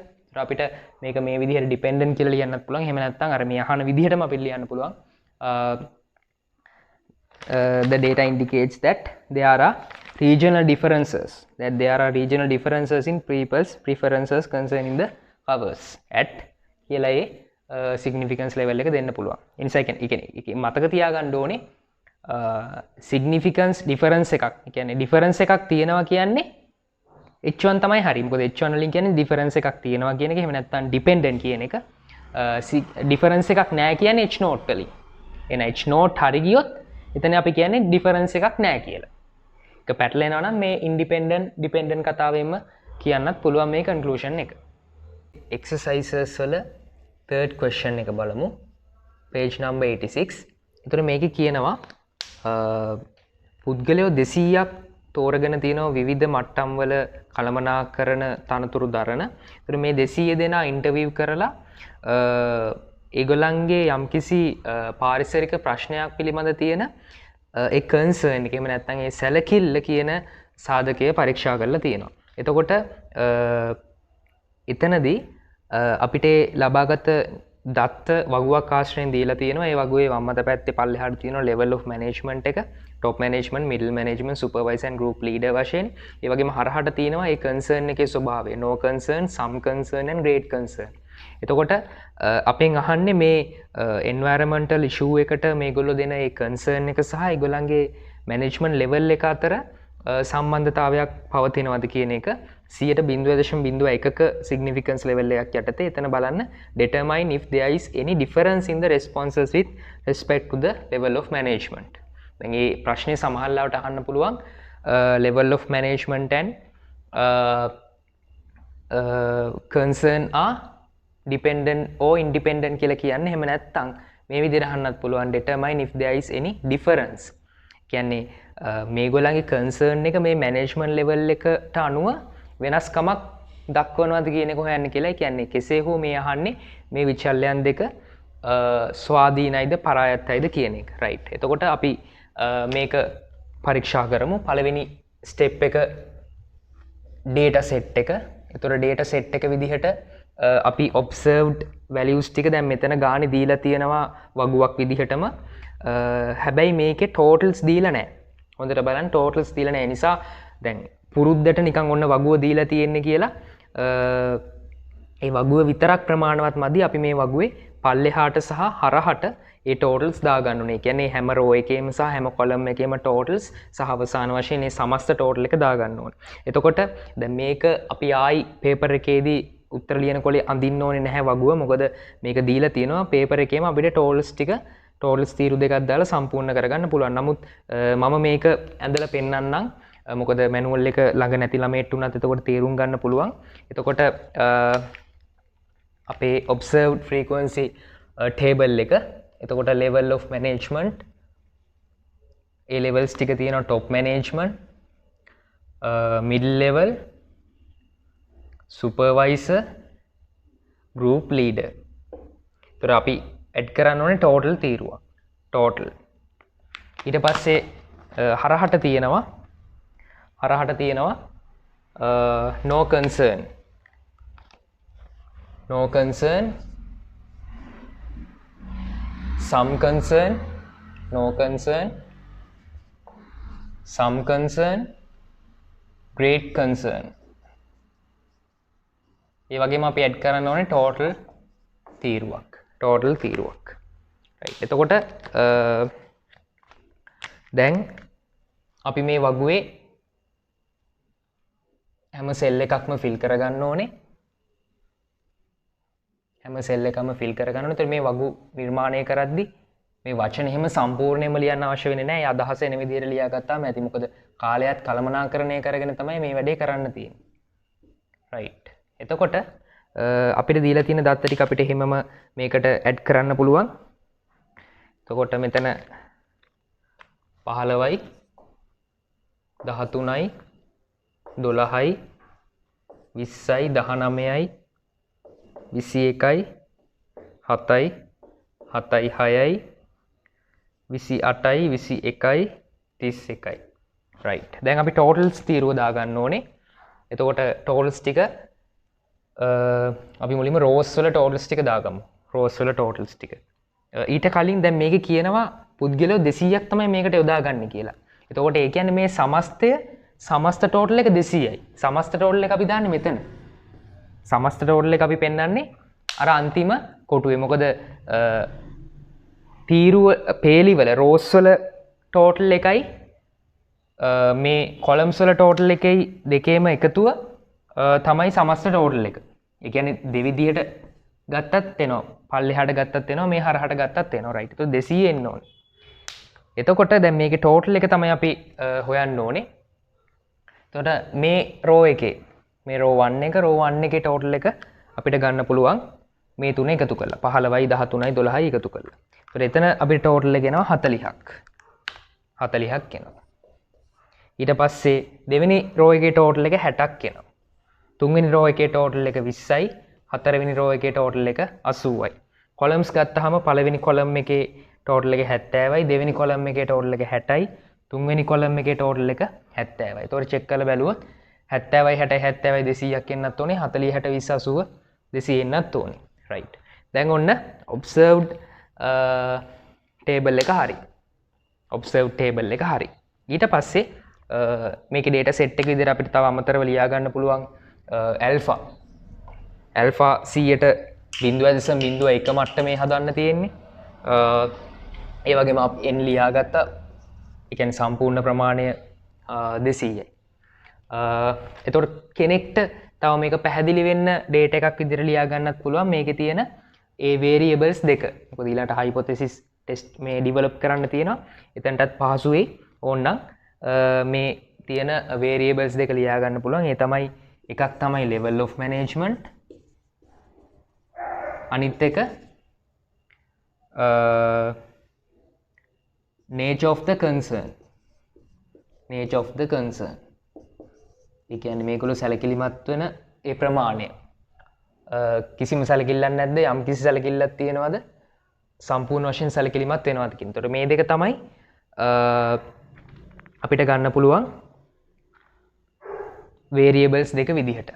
right. එතකොට අපේ පළවෙනි step එක හරි. පළවෙනි step එක හරි. දෙවෙනියට අපි මොකද්ද කරන්න ඕනේ?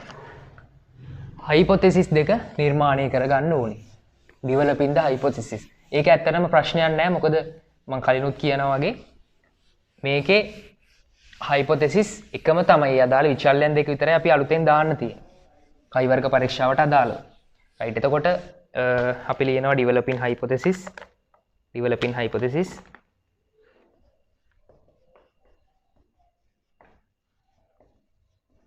කල්පිත කොට නැගීම. ඒ යටතේ අපි h note develop කරන්න ඕනේ සහ අපි develop කරන්න ඕනේ h1. එතකොට මේ කල්පිත ගොඩනගද්දී අර කලින් සාමාන්‍ය කල්පිත පරීක්ෂාවල වගේ කල්පිත වෙනස් වෙන්නේ නැති නිසා ගොඩාක් අපහසු නෑ. කෙලින්ම h note ලිව්වා. අපිට ලියන්න පුළුවන් level of management, level of management and nature of concern. nature of concern are independent. මොකද independent කියලා තමයි අපි පළවෙනි කල්පිතයෙන් කියන්නේ h note එකෙන් කියන්නේ. h1 එකෙන් අපිට කියන්න පුළුවන් මොකද්ද? h1 එකෙන් අපිට කියන්න පුළුවන් level of management. අපි ලියනවා level of management and nature of concern are dependent. මේ දෙක පරායත්තයි කියලා. අපි සිංහලෙන් කියනවා නම් අපිට කියන්න පුළුවන් කළමනාකාරීත්ව මට්ටම සහ ඒකල සැලකිලිමත් වීමේ ප්‍රමාණය එහෙම නැත්නම් ස්වභාවය කියන විචල්්‍ය දෙක ස්වාධීන වේ. එහෙම නැත්නම් එම විචල්්‍ය දෙක පරායත්ත වේ. ඒක තමයි h1. එතකොට දැන් මේකේ අපිට මේක තව විදිහකට ලියන්න පුළුවන්. මේ hypothesis දෙකම තව විදිහකට ලියන්න පුළුවන්. ඒ තමයි මේ difference කතාවෙන්. ඒතකොට h1 අපිට ලියන්න පුළුවන් there is no difference in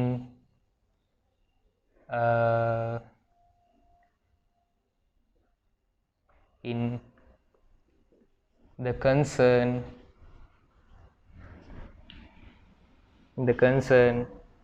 related to management level. මොකක්ද එකෙන් කියන්නේ?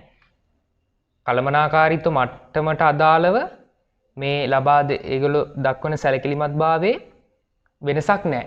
වෙනසක් නැහැ. මොකද ඒ දෙක අතර සම්බන්ධයක් නැහැ. එහෙම නැත්නම් ඉන්ඩිපෙන්ඩන්ට් කියලා කියන්න පුළුවන් තව විදිහක් තමයි ඒ කළමනාකාරීත්වය මත පදනම්ව මේ කන්සර්න් එක වෙනස් වෙන්නේ නැහැ කියන එක. කන්සර්න් එක වෙනස් වෙන්නේ නැහැ. කියන්නේ টপ ලෙවල් මැනේජ්මන්ට් උනත් මිඩ් ලෙවල් උනත් ගෲප් ලීඩර් සුපර්වයිසර් කවුරු උනත් තරන එක වගේ මතයක්. ඒ කියන්නේ මැනේජ්මන්ට් ලෙවල් එක අනුව මේක වෙනස් වෙන්නේ නැහැ. ඒ කියන්නේ ඒ දෙක ඉන්ඩිපෙන්ඩන්ට්. මොකද ඉන්ඩිපෙන්ඩන්ට් නැත්තම් තමයි මේ දෙක අර මැනේජ්මන්ට් ලෙවල් එකේ බලපෑමෙන් වෙනස් වෙන්නේ. sorry මෙතන H not null hypothesis එක. right? එතකොට H1 වෛකල්පිත කල්පිතය අපිට කියන්න පුළුවන් ඒකේ අනිත් පැත්ත there is මෙතන අපි ලියද්දි significant difference කියන එක දාමු. ඒක මට අමතක වුණා. significant difference කියන්නේ සැලකිය යුතු ප්‍රමාණයේ වෙනසක්. there is significant difference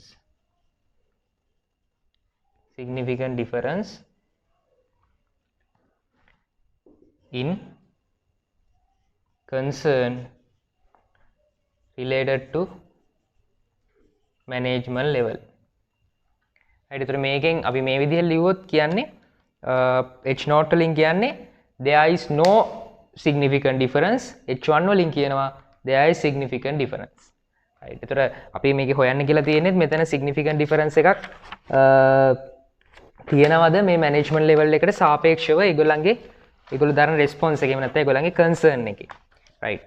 එතකොට මේ දෙකෙන් එක විදිහකට අපිට පුළුවන් මේ දෙකම ලියන්න අවශ්‍ය වෙන්නේ නැහැ. ක්‍රම දෙකම ලියන්න අවශ්‍ය වෙන්නේ නැහැ. දෙකෙන් එක ක්‍රමයකට අපිට පුළුවන් අපේ කල්පිත දෙක ගොඩනගා ගන්න. right? ඊළඟට අපේ තුන්වෙනි පියවර expected frequency table එක සහ AR strain test statistic එක හොයන එක. expected frequency table සහ test statistic. expected frequency table and test statistic. right? එතකොට මුලින්ම අපි කරන්නේ expected frequency table එක හොයන එක. ඒතර කොහොමද අපි expected frequency table එක හොයන්නේ? අපි අර විදිහටම table එකක් ඇඳ ගන්නවා. මෙතන level of management, top, middle, supervisor, group leader. මේ පැත්තේ concern එක no concern, some concern, great concern, total, මෙතන යටත් total. right? දැන් අපි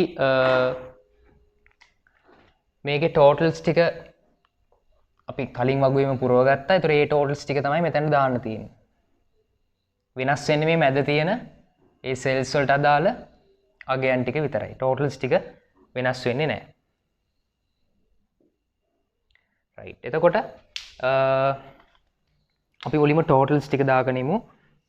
70යි 60යි 70යි ඔක්කොම 200යි 80යි 20යි 60යි 40යි. දැන් අපි මේ හැම සෙල් එකටම අදාළ EI එහෙම නැත්නම් expected value එක expected frequency එක හොයන්න ඕනේ. ඒකට අපිට සූත්‍රයක් භාවිතා කරනවා. ඒ තමයි EIJ සමානයි RI වැඩි කිරීම CJ යට M. RI කියන්නේ ඒ අදාළ row එකේ මේ හරහට තියෙන row එකේ total එක. CJ කියන්නේ ඒ අදාළ column එකේ total එක. මේක තව පහසු කරගන්න අපි මේ rows ටික හඳුන්වුවොත් මේ row 1, මේ row 2, මේ row 3, මේ row 4. ඒතර මේක ඇත්තටම rows කීයක් තියෙනවද? rows තියෙනවා 4ක්. columns තියෙනවා 3ක්. මේ column 1, column 2, column 3. ඒතර මේක ඇත්තටම ඉස්සරහට ඕන වෙනවා DF හොයන්න critical value එකට අදාළව. right? එතකොට දැන් අපි පළවෙනි එක මෙතන සෙල් එකට එන එක හොයමු. ඒතර ඒක හොයන්නේ ඒකට අදාළ row එකේ total එක 40යි. 40 වැඩි කරනවා ඒකට අදාළ column එකේ total එක. ඒ කියන්නේ 70න් බෙදනවා සම්පූර්ණ 200න්. right? ඒතර ඒකේ අගය අපිට මෙතනට දාන්න පුළුවන්. ඊට පස්සේ මෙතන අපි හොයන්නේ ඒකට අදාළ row එක total එක 40මයි column එකේ total එක 60යි. බෙදනවා 200න්. ඊට මේක හොයන්නේ ඒකට අදාළ row එකේ total එක 40ම තමයි වැඩි කරනවා 70න් බෙදනවා 200න්. ඒ නිසා මෙතන පොඩි රටාවක් තේරුම් ගන්න පුළුවන්. කියන්නේ මේ රෝ එකම රෝ එකේදී රෝ ටෝටල් එක එකයි. එකම රෝ එකේදී රෝ ටෝටල් එක එකයි. පැහැදිලි? එකම කොලම් එකේදී කොලම් ටෝටල් එක එකයි. ඒක වෙනස් වෙන්නේ නැහැ නේ. රයිට්. එතකොට ඒ විදිහට අපිට මේක අගයන් හොයාගන්න පුළුවන්. ඉතින් මේ හැම එකටම අපිට මේ සූත්‍ර ලියලිය මේක ආදේශ කර ඉන්න ඕනේ නැහැ. එකක් ලියලා මේක මේ සූත්‍රය ලියලා ඒකට ආදේශ කළ එකක් හදන්නේ මෙහෙමයි කියලා පෙන්නලා අපි ඊටු ටික හිතින් අපිට කැල් එකෙන් ගගහ හදන්න පුළුවන්. එතකොට එහෙම හැදුවට පස්සේ අපිට ලැබෙනවා ආන්සර්ස් ටිකක්. එහෙම නැත්නම් expected values ටිකක්. මෙතන 14යි 12යි 14යි 21යි 18යි 21යි 7යි 6යි 7යි 28යි 24යි 28යි. දැන් කෙනෙක්ට හිතනවා මෙතනත් 14යි මෙතනත් 14යි. ඇයි එහෙම වෙලා තියෙන්නේ? හරිනේ. දැන් මේ රෝ එකේ අදාළව ටෝටල් එක 40යි කොලම් එකේ ටෝටල් එක 70යි. මෙතන තියෙන්නෙත් ඒකමනේ. මොකද මෙතනත් රෝ ටෝටල් එක 40යි එතනදිත් කොලම් එකේ ටෝටල් එක 70ක් වෙලා. ඒ නිසා එහෙම වෙන්න පුළුවන්. පැහැදිලි? ඒ කියන්නේ රෝ එකේ ටෝටල් එක සහ කොලම් එකේ ටෝටල් එක එකම අගයක් ආවොත් ඒ ලැබෙන expected value සමාන වෙනවා. පල්ලෙහා කොහොමද 200ම තමයි. ඒක වෙනස් වෙන්නේ නැහැ නේ. පල්ලෙහා එන්නගේ වෙනස් වෙන්නේ නැහැ. එතකොට ඒක අපේ සෙන්ස් එකෙන් හිතා ගන්න පුළුවන්. ඒතර කොලම් එකේ ටෝටල් එක සහ රෝ එකේ ටෝටල් එක තව තැනක ඒ විදිහටම තියෙනවා නම් අපිට එතනදී සුළු කර කර ඉන්න ඕනේ නැහැ. ඒ අගේම දාන්න පුළුවන්. රයිට්. එතකොට කෙසේ හෝ අපි ඒ අදාළ කොලම්ස් වල ටෝටල්ස් සහ රෝස් වල ටෝටල්ස් යොදාගෙන මේ expected values ටික ගත්තා. රයිට්. ඒතර මේ ටික අපිට ඕනේ වෙනවා හොයන්න ටෙස්ට් ස්ටැටිස්ටික් එකේ. ඒතර කවුරු හරි ප්‍රශ්නයක් කරගන්න එපා මේ expected values හැමතිස්සෙම දශම values එන්න ඕනේ කියලා නීතියක් නැහැ. දැන් මෙතන ඔක්කොම පූර්ණ සංඛ්‍යා ඇවිල්ලා තියෙන ගානට කැපිලා ගිහින්. ඒ වගේම මෙතන කාට හරි චෙක් කරගන්න පුළුවන් මේව හරිද කියලා. මේ ටෝටල් සමාන වෙනවා. දැන් මෙතන 14යි 12යි 14යි එකතු කරාම 40ක් එන්න ඕනේ. රයිට්. 40ක් එන්න ඕනේ. ඒ වගේම මේ පල්ලෙහාට කොතනකදී ගත්තත් එතන මේ පල්ලෙහා එකතු ගත්තොත් එතන 60ක් එන්න ඕනේ. ඒ විදිහට එකතුන් සමාන වෙන විදිහට තමයි මේ expected values ටික ගන්න තියෙන්නේ. රයිට්. ඊළඟට අපි මොකද කරන්නේ? අපි ටෙස්ට් ස්ටැටිස්ටික් එක හොයන්න ඕනේ. දැන් අපි මේ කරේ expected frequency table එක හෙව්වේ එක. ඒ කියන්නේ මේ තුන්වෙනි පියවරේ අණු අංක 1 පියවර තමයි මේ හෙව්වේ. ඊළඟට දැන් අපි ඒ expected values සහ අපිට ලබා දීලා තියෙන OI එහෙම නැත්නම් observed values යොදාගෙන අපි හොයනවා මොකද්ද? ටෙස්ට් ස්ටැටිස්ටික් එක. ටෙස්ට් ස්ටැටිස්ටික් එක. ඒතකොට ටෙස්ට් ස්ටැටිස්ටික් එක කියන සූත්‍රය තමයි කයි වර්ග කැල් සමානයි OI ඍණ EI ඒකේ වර්ගය බෙදනවා EI මේ ඔක්කොගෙම සිග්මා. එහෙම නැත්නම් අපි කියනවා එකතුව. රයිට්. ඒතකොට ඒකට අපිට OI තීරුවක් ඕනේ, EI තීරුවක් ඕනේ. OI ඍණ EI ඒකේ වර්ගය යට EI තීරුවක් ඕනේ. රයිට්. OI අපි ගන්න අපේ observed table එකෙන්. එතකොට නැත්නම් මේ ගාන දීලා තියෙන table එක. රයිට්. එතකොට ඒකෙත් පිළිවෙලට ඒ කියන්නේ මුලින්ම පළවෙනි සෙල් එකෙන් ඉඳන් තීරුවෙන් තීරුව වෙන විදිහට පිළිවෙලට අපිට පල්ලෙහාට ලියා ගන්න පුළුවන්. ඒතර 15 13 12 20 19 21 7 7 6 මේ පිළිවෙල හැම අනුගමනය කරන්න. ඒතර ඒ පිළිවෙලටම තමයි අපි EI වගුවෙනුත් ඒ අදාළ අගයන් ගන්න. ඒතර ඒකේ අපිට අදාළ අගයන් මේ පිළිවෙලට ගත්තාම 14 12 14 21 18 21 7 6 7 අපිට මේක එක අන්තිම තීරුව ටික මිස් වුණා 28 21 31 එතකොට මෙතනත් 7ට පස්සේ 28 28 28 24 28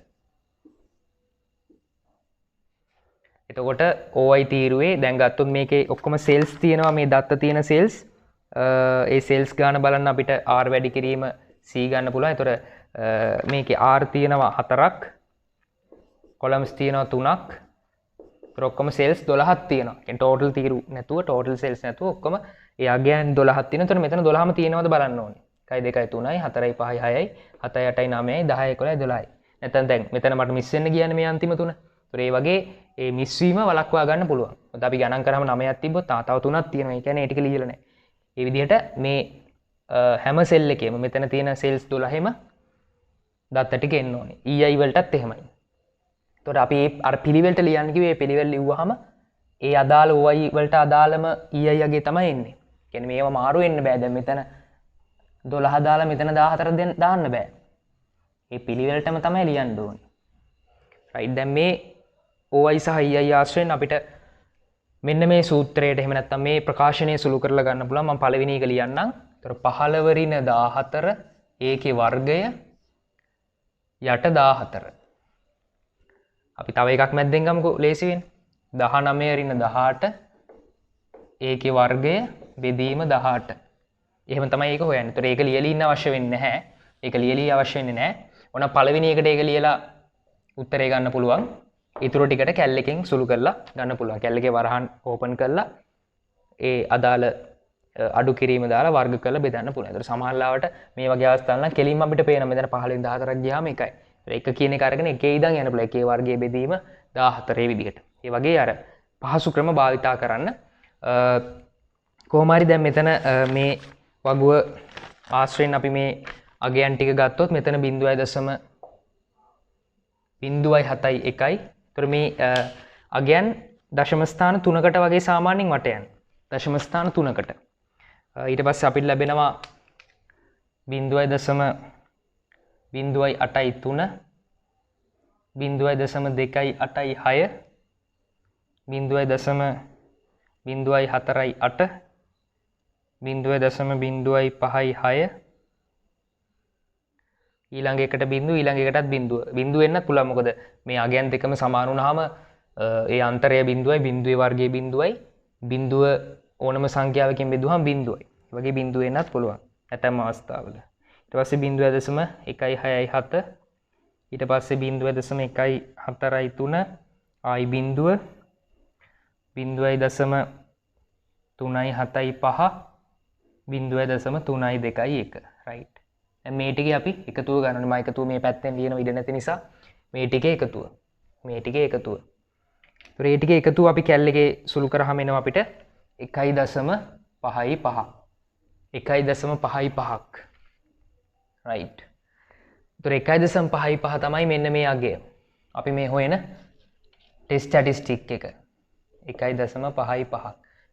මේකට සිග්මා දැම්මහම ඒ තමයි මේ සූත්‍රය. ඒතර අරකට සිග්මා දැම්මම මේ කියන්නේ මේ අගයන්ගේ එකතුව තමයි මේ සූත්‍රයෙන් කියන්නේ සිග්මා. ඒතර අපිට ලැබෙනවා ටෙස්ට් ස්ටැටිස්ටික් එක. එහෙම නැත්නම් Z මේ ලියලා තියෙන Z වර්ග කැල් 1.55ක්. ඒතර මෙතනදී මතක තියාගන්න මේ ටෙස්ට් ස්ටැටිස්ටික් එක කවදාවත් ඍණ වෙන්න බෑ. ඍණ වෙන්න බෑ. ඒකට හේතුව මේ chi² ටෙස්ට් එක ධන ව්‍යාප්තියක්. ඒතර මේ එන අගයන් ඍණ වෙන්න බෑ. ඒක මෙතනිනුත් හොඳටම පැහැදිලි. මේ අන්තරය අපි වර්ග කරන්නේ ඍණ නොවෙන්න. ඒතර වර්ග කරාම කවදාවත් එතන ඍණ වෙන්න බෑ. මෙතන ඍණ වුණත් දැන් මේ 12න් 14 අඩු කරාම ඍණ 2 වුණත් ඒක වර්ග කරලා එද්දි ධන 4 බවට පත් වෙනවා. ඒ නිසා එතන ඍණ වෙන්න බෑ. ඒතර ඒ අනුව අපි මෙතන 1.55ක් විදිහට ටෙස්ට් ස්ටැටිස්ටික් එක හොයාගත්තා. right ටෙස්ට් ස්ටැටිස්ටික් එක හොයාගත්තට පස්සේ අපිට කරන්න තියෙන ඊළඟ වැඩේ තමයි ක්‍රිටිකල් වැලියු එක හොයලා ඒ පරීක්ෂණය සිද්ධ කිරීම. ක්‍රිටිකල් වැලියු එක හොයලා පරීක්ෂණය සිද්ධ කිරීම. right අපි ලියනවා finding critical value. එහෙම නැත්නම් නිකන් critical value කියලා ලියන්නත් පුළුවන්. දැන් අපි මේක ඉවරයි. තුන්වෙනි පියවර ඉවරයි. අපි ලියනවා critical value අවදි අගය and testing. අවදි අගය හොයලා පරීක්ෂණය සිද්ධ කිරීම. right දැන් අපිට පුළුවන් මේකේ ඒ ප්‍රස්ථාර සටහන ඇඳගන්න. මේ පැත්තේ තමයි රිජෙක්ෂන් ඒරියා එක තියෙන්නේ. මෙතන තියෙන ඇල්ෆා. එතකොට අපි ඇල්ෆා ගානේ දීලා තියෙනවා 100.0.01යි. 100ට ගත්තොත් 100ට 1යි. right එතකොට මෙන්න මෙතන වැලියු එක තමයි අතරම ක්‍රිටිකල් වැලියු එක කියන්නේ. ඒ කියන්නේ chi වර්ග alpha df. එතකොට alpha දැනගන්නත් ඕනේ df දැනගන්නත් ඕනේ. alpha ප්‍රශ්නයක් නැහැ කෙලිම දීලා තියෙනවා. df හොයාගන්න ඕනේ df හොයන්නේ කොහොමද? r ඍණ 1 c ඍණ 1. r කියන්නේ පේලි ගාන, රෝස් ගාන, හරහට තියෙන ඒවා ගාන. ටෝටල් තීරු නැතුව. ඒතර r කියන්නේ මේකේ පේලි තියෙනවා 4ක්. පේලි තියෙනවා 4ක්. 4 ඍණ 1. ඒ වගේම සෝරි පේලි නෙමෙයි. ඔව් පේලි තියෙනවා 4ක්. ඒක හරි. ඊට පස්සේ තීරු. කොලම්ස් කියන්නේ තීරු පල්ලෙහාට තියෙන ඒවා. පල්ලෙහාට තියෙන ඒවා. ඒවා තියෙනවා 3ක්. 3ක්. මේක අපිට තව පැහැදිලි කරගන්න මේ ගානට අදාළව පේලි කියන්නේ මේ management level. top middle supervisor. මේ ගානට අදාළව කොලම්ස් කියන්නේ ඒ කන්සර්න් එකේ ස්වභාවය. no concern, some concern, great concern. එතකොට පේලි 4යි, රෝස් 4යි, තීරු 3යි, කොලම්ස් 3යි. ඒතර 4න් එකක් ගියාම 3යි, 3න් එකක් ගියාම 2යි. අපිට ලැබෙනවා df 6යි. df 6යි. ඒතර අපිට මෙතන ඇත්තරම ලියන්න පුළුවන් කයි වර්ග මෙතන 0.01 සහ 6. මෙන්න මේ අගය තමයි හොයන්න ඕනේ. මේ අගය. ඒතර ඒක අපි ටේබල් එකෙන් බලනවා. 0.01 කියන අගයට අදාළව df 6ට අදාළ අගය තමයි අපිට ලැබෙන්න ඕනේ එතනින්. ඒතර අපිට ලැබෙනවා 12.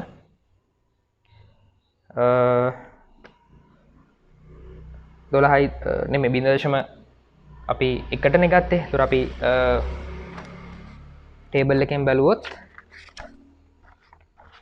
කයි වර්ග ටේබල් එකෙන් 0.01 0.01 කියන අවසානයේ තියෙන තීරුව ඒකේ 6. ඒකේ 6.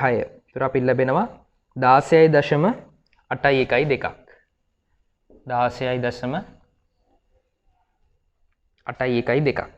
එතකොට 16.812 තමයි මෙතන තියෙන අවදි අගය. 16.812. right. එතකොට මෙන්න මේ අගය ක්‍රිටිකල් වැලියු එක ඊට පස්සේ අපි හොයාගත්ත මේ තියෙන ටෙස්ට් ස්ටැටිස්ටික් එක ඉසෙට් කයි වර්ග කැල් අගය. දැන් අපි මේ කයි වර්ග කැල් අගය මේ ප්‍රස්ථාරයට දාලා බලනවා. මේක 1.55යි මේක 16.812යි පැහැදිලි 16.812කට වඩා අඩු 1.55. ඒ කියන්නේ මෙන්න මේ හරිය තමයි තියෙන්න ඕන. මේක තමයි කයි වර්ග කැල් 1.55. right. එතකොට මේ රූප සටහනෙන් අපිට පේනවා පැහැදිලිවම මේක රිජෙක්ට් වෙන්නේ නැහැ කියලා. මොකද පිළිගැනුම් ප්‍රදේශයේ තියෙන්නේ. පිළිගැනුම් ප්‍රදේශයේ තියෙන්නේ මේ පාට කළ නැති ප්‍රදේශයට අපි කියනවා accepting area. එහෙම නැත්නම් අපි කියනවා non rejection area.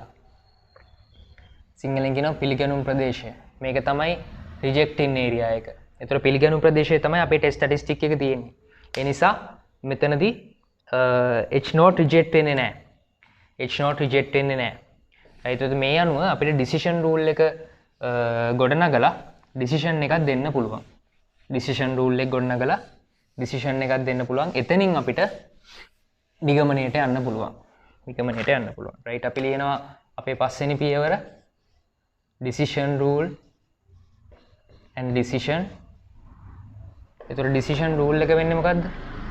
අපි හැමතිස්සෙම ලියන්නේ reject H0. reject H0. reject H0 if H0 reject කරන්න මෙහෙම වුණොත් කියන එක තමයි එකෙන් කියන්නේ. ඒක තමයි rule එක. එතකොට කයි වර්ග කැල් වැඩි වුණොත් කයි වර්ග alpha df ටෙස්ට් ස්ටැටිස්ටික් එක වැඩි වුණොත් ක්‍රිටිකල් වැලියු එකට වඩා. right. ඒක තමයි decision rule එක. ඊට පස්සේ අපි decision එක ලියනවා. decision එක. මොකද්ද decision එක? අපි not reject H0. H0 reject කරන්නේ නැහැ. ඇයි හේතුව? because කයි වර්ග කැල් අපිට ආවේ 1.55. අඩුයි කයි වර්ග alpha df. ඒ කියන්නේ 16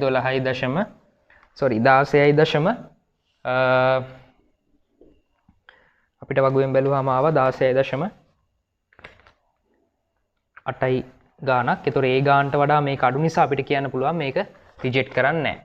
රිජෙක්ට් කරන්නේ නැහැ. අපිට ලැබුණා 16.812ක්. මේ කැල් කරපු ටෙස්ට් ස්ටැටිස්ටික් එක අඩුයි ක්‍රිටිකල් වැලියු එකට වඩා. right. දැන් අපිට කන්ක්ලූෂන් එකක් දෙන්න පුළුවන්. කන්ක්ලූෂන් එක. රයිට්. එතකොට කන්ක්ලූෂන් එක අපි සාමාන්‍යයෙන් දෙමු ගාණෙන් අහන විදිහටම. එතකොට ගාණෙන් අහන්නේ මොකද්ද අපෙන්? අපෙන් ගාණෙන් අහනවා is there any difference? Is there any difference between the opinion related to type of the management? එහෙම නැත්නම් level of the management. right. එතකොට අපිට කියන්න පුළුවන් දැන් මෙතනදී h not reject කරන්නේ නැහැ නේ. ඒ කියන්නේ අපි h not හරි කියලා පිළිගන්නවා. h not හරි කියලා පිළිගන්නවා. එතකොට අපිට කියන්න පුළුවන් h not හරි කියන්නේ ඩිෆරන්ස් එකක් නැහැ කියන එක නේ. h not හරි කියන්නේ ඉන්ඩිපෙන්ඩන්ට් එහෙම නැත්නම් ඩිෆරන්ස් එකක් නැහැ කියන එක. There is no any difference in